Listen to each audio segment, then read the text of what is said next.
Food కడుపులోకి వెళ్ళాక digestion start అవుతుంది అనుకుంటున్నారా? రాంగ్. యాక్చువల్గా జీర్ణక్రియ కడుపులో కాదు, మన నోటిలోనే మొదలవుతుంది.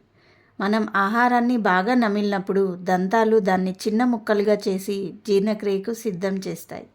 At the same time saliva ఫుడ్తో మిక్స్ అయ్యి డైజెషన్ ప్రాసెస్ని స్టార్ట్ చేస్తుంది. అందుకే ఫుడ్ని ప్రాపర్గా నమలడం చాలా ఇంపార్టెంట్. మరి ఫుడ్ని సరిగ్గా నమలకుండా ఫాస్ట్గా స్వాలో చేస్తే ఫుడ్ లార్జ్ పీసెస్గా స్టమక్లోకి వెళ్ళడం వల్ల డైజెషన్కి ఎక్స్ట్రా వర్క్ పడుతుంది. దానివల్ల కొంతమందికి bloating, gas, indigestion or stomach discomfort లాంటి ప్రాబ్లమ్స్ ఎక్స్పీరియన్స్ అవ్వచ్చు. ఎస్పెషల్లీ బిజీగా ఉన్నప్పుడు లేదా మొబైల్ ఆర్ టీవీ చూస్తూ ఫాస్ట్గా తినడం కామన్.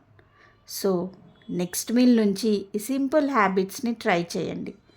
స్లోగా తినండి, ఫుడ్ని బాగా నమలండి, ఫుడ్ మీద ఫోకస్ పెట్టండి.